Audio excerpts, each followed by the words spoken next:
What's up, YouTube? How's everybody doing today, man? Hope everybody's well. I'm going to do a short and sweet comparison today on whether I think it's worth upgrading from a 2017 and newer 250L to the brand spanking new 300L.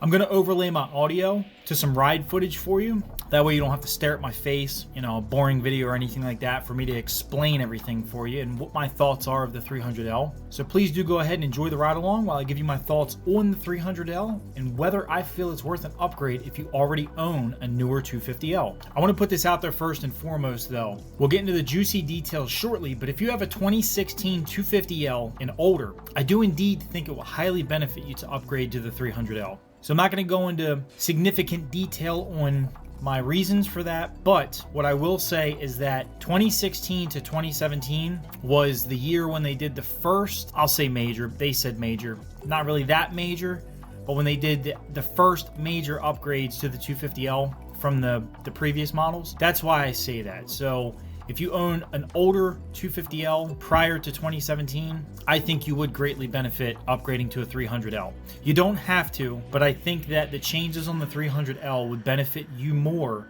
having an older 250L than it would be anybody having a newer 250L. With that said though, let's jump into the juicy details and compare newer 250Ls with the brand spanking new 300L. I want to also state that there are some slight changes between the rally models as well. I won't go really deep detail on them as I personally don't own a rally, as you guys know, but when comparing the performance of the 300L to the 250L, the rally and the 250L, it's the same motor, same transmissions, everything's practically the same. All right, so let's start off with the engine size and what we have been given on the 300L. So the 300L is now a 286cc engine compared to the previous 250cc on the 250L. I think it's actually like 248cc or something, if you guys know what I mean. So it's not a major improvement, I would say myself, but we're getting there. What comes with the 286cc though, and its changes in the performance department, is we now have a 27 horsepower motor with 19 foot-pounds of torque. So that's nothing too significant. That's nothing to, jump up and down, do backflips over. But it's definitely a step in the right direction, and we will have another thing that will play in the part with that as well coming up here shortly.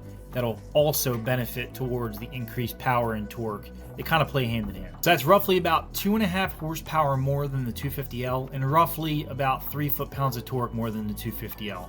Again, it's nothing too significant, but it's a step in the right direction for sure, and I'm definitely stoked seeing those numbers have increased, not stayed the same, and we definitely don't want to see them decreased. So the next topic that will help with the increase on the power of the 250L is the weight of it. They did some pretty significant changes here, so they've refined the frame and the swing arm, as well as a few other things that managed to get the 300L down to 309 pounds wet. Now, I would have loved to have seen it in the 290 pounds range, wet, bone stock from the factory, but we can work with the 309 pounds. So knowing now that it's at 309 pounds wet, stock from the factory, the day you pick it up, I have faith that anyone can get the 300L into the 280 pounds range, wet mind you, 280 pounds wet with some modifications and changes to the factory parts, such as, the exhaust, removing things like the Evap system. I can guarantee you it's going to have an Evap system here in the States, and I removed my Evap system, not for performance gains. You don't remove it for performance gains. You remove it to shave some weight off the bike. That's the reason why I've removed my Evap system.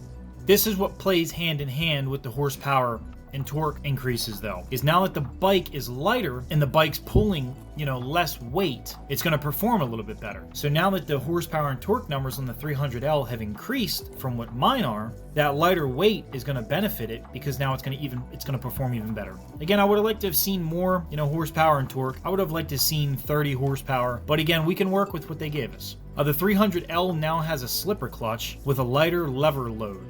And the 250L's OEM clutch does not have a lot of bite, a lot of snap to it when you want it to. Now the 300L having the slipper clutch, I'm hoping it's going to give us a much better bite to the clutch now when we want that bite or that snap responsiveness in the clutch, that the 300L is supposed to have that now, opposed to the 250L, to where when you want that snap of that clutch, it's not snappy, it's more of like a smooth, you want to try to snap it out, it doesn't want to snap out, it wants to just Ooh. So that's a good improvement on the 300L. That's going to benefit us off-road riders for sure. Much snappier clutch. What we're also going to benefit from with the revamped, modified, more slender frame is better control of the bike. So when you're off-roading and you're standing up in technical sections, any type of off-roading you're doing and you're standing up and so forth, with the bike being much more slender and slim, it gives you better control as well as a better ride feel of the bike when you're riding it. So it's a lot better being on a more slim, slender bike and gripping it and having more control of that bike when you've got to kind of stand up or you got to kind of throw it around than it does having a behemoth of a bike underneath your butt. It's easier to control it when it's more slim and slender. And that's what they did with the 300L. So that should give us off-road riders, again, a big improvement with the controllability of the 300L as opposed to the 250L.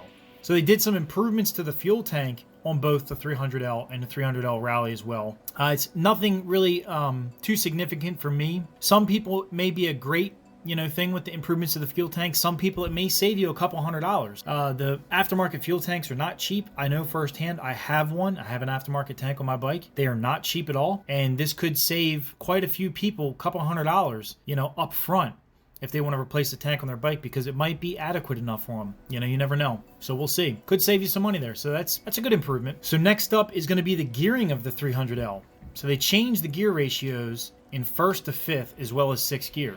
First to fifth have shorter gear ratios now for improved acceleration and will definitely benefit, again, anybody who is riding the bike off-road. So I'm happy to see that. And sixth gear gained some improvements for on-highway use, which again is great because I've taken my 250L on the highway, and where I live, maximum, highway speed 65 miles an hour. People around me ride crazy. So it's nice to know that they changed the sixth gear. Hopefully people who commute on the highways, use the bike as a commuter bike, or have to travel at highway speeds to get from point A to B when you're bouncing between local trails, it's going to benefit you, so you might not have to wind the bike out, rev the bike out so much just to cruise at highway speeds.